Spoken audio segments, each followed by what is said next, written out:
Ng ulam, ang daming isda, pero isa lang ang bibili natin. Ayan, sap-sap na lang sa halagang 100.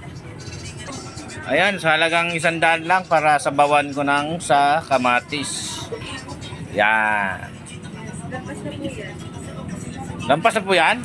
Sa 100? Grabe naman yan. Oo nga, yan na. Oh, isa pa, tawad. Grabe ay. Wala na daw. Sige na nga. Ayan, sa halagang 100 ating kamatisan, sabaw.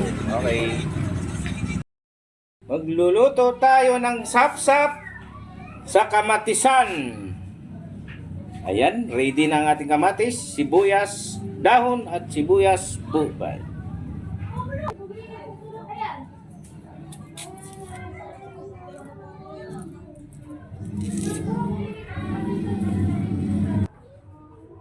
Ayan na, lagay na natin sa pinakuluan nating ininit na tubig. Ayan, para pag kumulo, lagay natin ang ating isdang sapsap. So yan, hintayin na lang natin kumulo.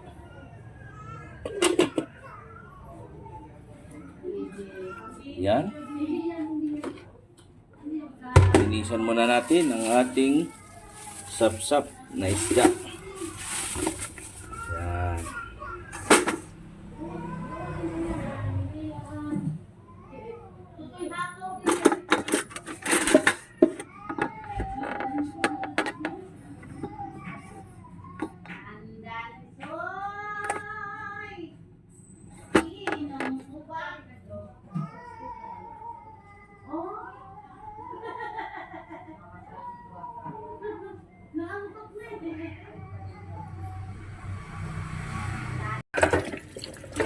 Hindi na natin tanggalan ng hasang at saka bituka kasi fresh naman siya. So hugasan na natin ng maayos. Yan, hugasan natin maayos. Yan, kunti lang ang ating binili kasi grabe, super mahal ang kilo. Yan, hintayin na lang natin kumulo ang ating pinainit na tubig. Ayan na, kumukulo na. Kumukulo na ang ating pinakulong tubig. So yan, nilalagay na natin ang ating sapsap na isda.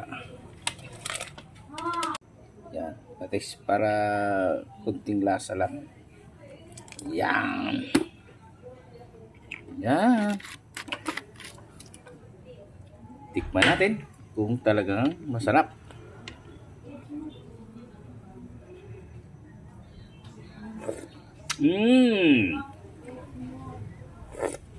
Wow! Thank you.